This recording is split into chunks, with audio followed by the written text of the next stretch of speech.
안녕하세요. 저는 쇼핑몰을 운영하고 있는 20대 후반의 여자입니다. 지금의 남편과 결혼한 지는 3년 차이고요. 아이는 아직 없습니다. 아이를 안 가지려던 건 아닌데 일에 대한 욕심이 있어서 좀 미루다 보니 벌써 이렇게 되었습니다. 저를 낳아주신 생부는 제가 2살이 되던 무렵 돈 벌어온다는 말만 남기고 집을 나갔다고 들었습니다. 졸지에 혼자가 돼버린 제 어머니께서는 돈이 되는 일이면 더러운 일, 굳은 일 가리지 않고 닥치는 대로 하며 저를 키우셨다고 해요. 당신 역시 보육원에서 자랐기에 딸만큼은 그곳에 보내고 싶지 않았다고 훗날 말씀해 주셨습니다.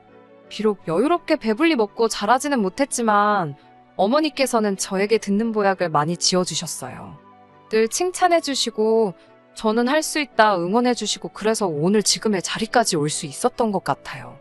사실 저는 공부보다는 하루 빨리 돈을 벌고 싶었습니다. 그래서 어머니에게 힘이 되어 드리고 싶었거든요. 그래서 고등학교를 졸업하기가 무섭게 사회생활을 시작했습니다. 어머니는 그런 제가 당신이 무능력해서 그런 건 아닌지 늘 걱정하시고 미안해 하셨어요. 하지만 저는 애시당초 공부에 흥미도 없었기 때문에 돈 낭비, 시간 낭비를 하고 싶지 않을 뿐이었네요. 처음 1년 정도는 별의 별 아르바이트를 다 해봤던 것 같아요. 제가 정확히 뭘 잘할 수 있을지 감이 오질 않았거든요. 그러다 적성이라고 느꼈던 게 장사더라고요. 특히 옷가게에서 일하는 동안 제가 코디해놓은 대로 사람들이 달라고 하는 걸 몇 번 보면서 내가 잘한다는 생각이 들었거든요. 생각해보면 10대 때 비록 비싼 옷은 사입지 못했지만 그래도 늘 친구들한테 옷 잘 입는다는 소리를 듣고 살았거든요. 그래서 옷을 떼다 팔아봐야겠다는 결심을 하게 되었습니다. 하지만 막상 장사를 시작하려니 미천이 필요하더라고요. 그래서 먼저 1,000만 원을 모아야겠다는 계획을 세웠습니다. 갓 20살이 된 애가 할 수 있는 일이 많지는 않았어요.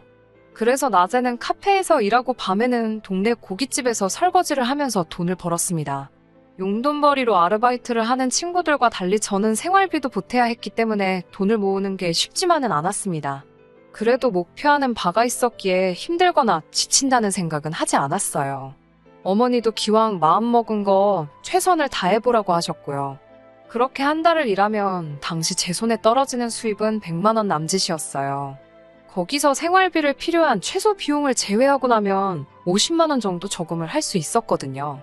그렇게 2년 가까이 일을 하니까 비로소 1,000만 원 조금 넘는 돈이 모였습니다. 옷가게를 바로 창업하기에는 1,000만 원으로는 어림택도 없었어요. 그래서 먼저 온라인 쇼핑몰을 시작하게 되었습니다.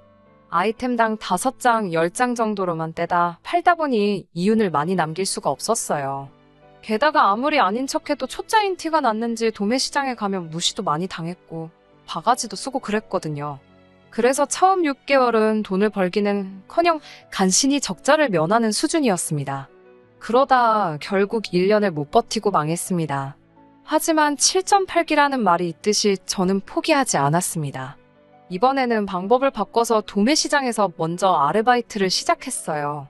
도매시장 일이 어떻게 돌아가는지를 배우면서 상인들과도 얼굴을 제대로 텄고 성실하고 싹싹하게 일하는 저를 예쁘게 봐주는 분들도 생기기 시작했어요. 그렇게 쌓은 인맥과 신뢰로 다시 쇼핑몰을 열었습니다. 처음에 실수했던 부분도 보완해가면서 하니까 이번엔 조금씩 이윤이 나더라고요. 그때 제 나이가 24살이었습니다. 그리고 그때 지금의 남편도 만났고요. 남편은 당시 도매시장 근처에서 분식집을 하고 있었어요. 아무래도 제가 새벽에 일을 하다 보니 식사 시간이 굉장히 들쑥날쑥하기도 했고 제대로 앉아서 식사할 상황이 못 됐거든요. 그러다 보니 분식을 거의 주식처럼 먹는 날이 많았고요. 남편은 낮에는 알바생을 썼지만 밤에는 안전 문제도 있고 해서 자기가 직접 나온다고 했어요. 우리는 나이대도 비슷했기 때문에 금세 편하게 말을 놓고 친구처럼 지내기 시작했습니다. 그러다 제 일이 어느 정도 자리를 잡아갈 무렵 저에게 정식으로 만나보지 않겠냐고 하더라고요. 사실 20대의 절반을 오로지 돈을 벌겠다는 목적만 가지고 달려오다 보니 지쳐있기도 했었거든요. 그래서 남편과 사귀면서 조금 평범한 20대의 생활을 누려보고 싶었던 것 같아요.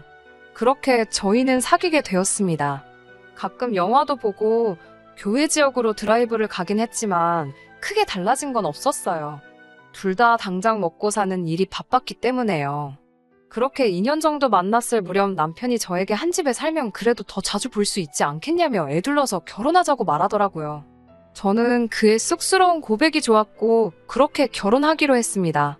친정 어머니에게 결혼 상대가 생겼다고 하자 어머니는 이제 자기는 정말 할 도리를 다한 것 같다면서 너무 기쁘다고 행복하다고 하셨어요. 당시 제 사업도 제법 자리를 잡아가고 있었거든요.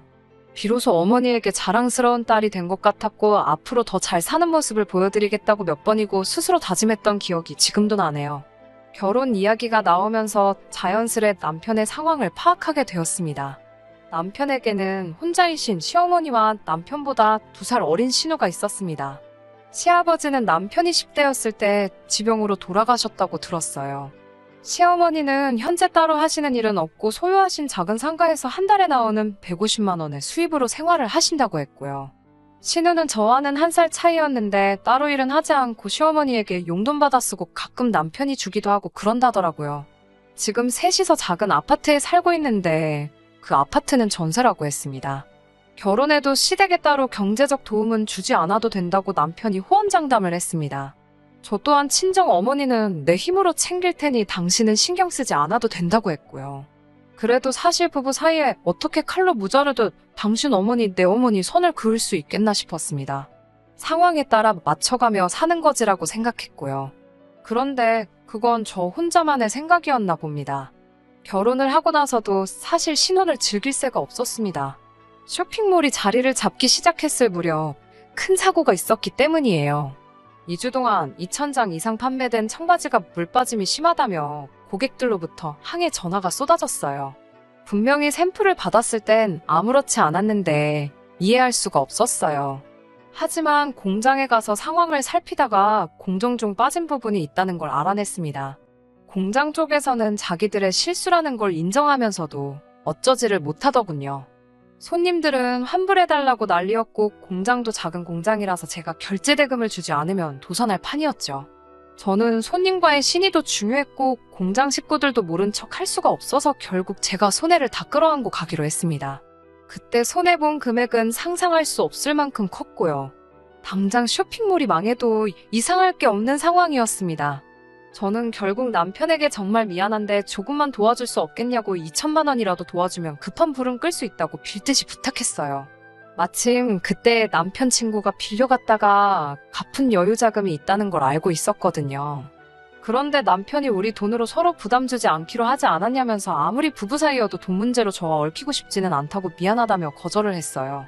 약속을 했던 것도 기억하고 있었고 남편의 입장도 이해는 했지만 그래도 서운한 마음이 컸습니다. 게다가 시모까지 나서서 너는 네 남편 새벽까지 오뎅 팔고 떡볶이 팔고 하는 걸 보고도 돈 달라는 소리가 나오냐면서 그러니까 이참에 그 옷 파는 거 때려치고 남편도 와서 음식이라도 날르라고 하시더군요. 능력이 없고 못 배웠으면 몸으로 때우는 게 제일 편한 일 아니겠냐며 비록 공장의 실수로 큰일이 나게 되었지만 여태까지 제가 혼자 발로 뛰어가며 이룩한 제 사업을 낮잡아 보듯이 말하면서 말이에요. 결국 이렇게 또 망하는 건가 걱정의 밤잠을 이루지 못하는 날들이 계속되었습니다. 그리고 정말 망했다 생각하던 그때 그 환불 사태가 전화위복이 되었더라고요. 환불을 받은 손님들은 제 쇼핑몰은 믿을 수 있는 곳이라고 생각하게 되었다면서 여기저기 좋은 소문을 내주기 시작했습니다. 공장장과도 이 일을 계기로 끈끈한 인연을 맺게 되었고요. 그래서인지 한 달도 지나지 않아 쇼핑몰 매출은 급격하게 늘어나기 시작했습니다. 그렇게 되고 1년 정도 지나니까 생각보다 훨씬 많은 돈이 모였습니다. 그러면서 제가 가장 먼저 한 일은 친정 어머니에게 24평 신축 아파트를 사드리는 것이었어요. 어머니는 다 큰딸에게 부담을 주기 싫다면서 처음엔 한사코 거절하셨지만 제가 엄마, 나도 남편이랑 다투거나 그러면 언제든 달려갈 수 있는 친정이 있으면 좋겠다고 제발 받아달라고 했습니다. 그제서야 어머니는 너무 고맙다면서 딸 키운 보람이 있다고 좋아하시더라고요. 하지만 이 일을 알게 된 시어머니와 남편은 난리가 났습니다. 아무리 제가 번 돈이어도 가정이라는 울타리 안에서 이젠 출가회인인 여자가 어떻게 시어머니도 아니고 남편도 아니고 친정 어머니를 제일 먼저 챙길 수 있냐고요.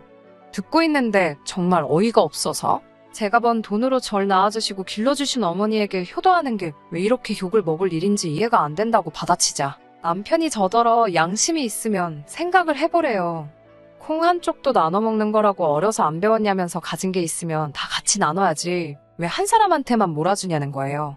그러더니 시어머니가 긴 말 할 거 없고 이렇게 된 거 뭐 사돈한테 집을 내놓으라고 할 수는 없는 거 아니냐면서 네 신우가 독립하고 싶다니까 어디 작은 오피스텔이나 하나 사주라는 게 아니겠어요. 저는 순간 제 귀를 의심했어요. 제가 뭐라고요라며 만문하자 젊은 애가 귀가 어둡냐면서 네 신우 오피스텔 해주라고 얘도 뭐 하나는 있어야 시집을 갈 거 아니냐면서요. 제가 아니 신우는 지금 어머님이랑 같이 사는데 오피스텔이 왜 필요한 거며 그걸 제가 왜 사줘야 하는지 모르겠다고 했어요.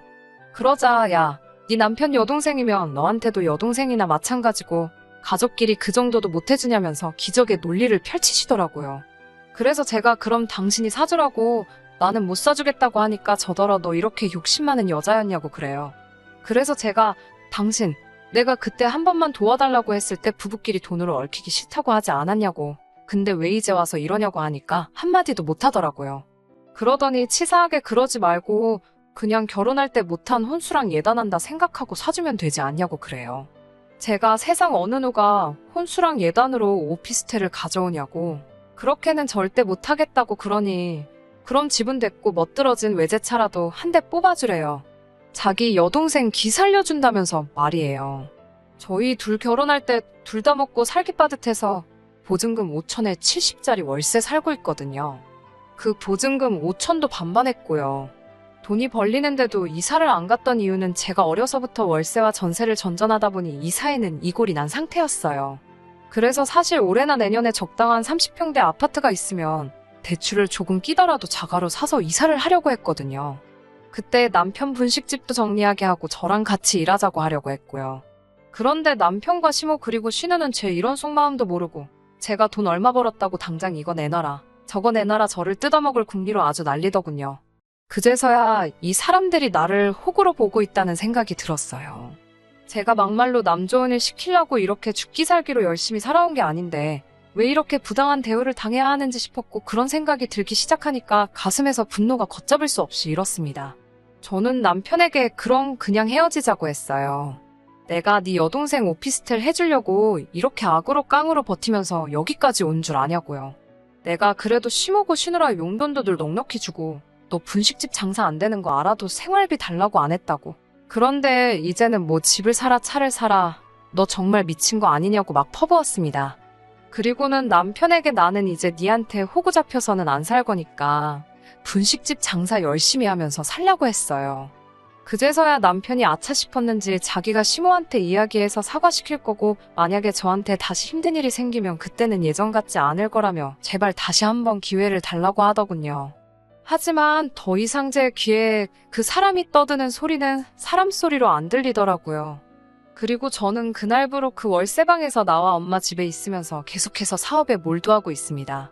얼마 전에는 기업으로부터 백화점에 입점시키고 싶다는 제안도 받았고요. 사실 시간이 없다는 이유와 혹시 모를 청약주택을 이유로 혼인신고도 아이도 미뤄왔던 게 이번에도 전화위복이 되어 쉽게 헤어질 수 있었어요. 물론 여전히 연락은 오지만 제가 철저히 무시하고 있습니다. 알고 지내는 도매 사장님들 말씀으로는 분식집이 망하기 일보 직전이라고 하더라고요. 코로나가 터지면서 관광객도 줄고 중국 상인들 발길이 뚝 끊긴 것도 한몫한 것 같다면서요. 듣자 하니 아르바이트생 쓸 여유도 안 돼서 신호가 나와서 대신 일을 하는데 일이라곤 해본 적 없으니 얼마나 엉망으로 했을지 그림이 그려지대요. 그렇지만 이젠 다 저랑은 상관없는 일 아니겠어요. 그리고 얼마 전에서 사업을 하면서 알게 된 지인으로부터 금융계에서 일하는 전문직 남자도 소개받았습니다. 아직은 서로 알아가는 중이지만 왠지 느낌이 좋네요. 당장 다시 결혼을 하고 싶은 생각은 없어요. 단지 20대가 끝나기 전 다시 한번 봄같이 따뜻한 사랑을 해보고 싶기는 해요. 다사다난했던 20대의 복잡한 끈들이 어서 빨리 정리가 되어 30대에는 안정적인 생활을 할 수 있기를 스스로 기도해봅니다. 끝까지 들어주셔서 감사합니다. 오늘의 사연은 여기까지입니다. 구독과 좋아요, 알람 설정 부탁드리고 더 좋은 사연으로 다시 찾아뵙겠습니다. 감사합니다.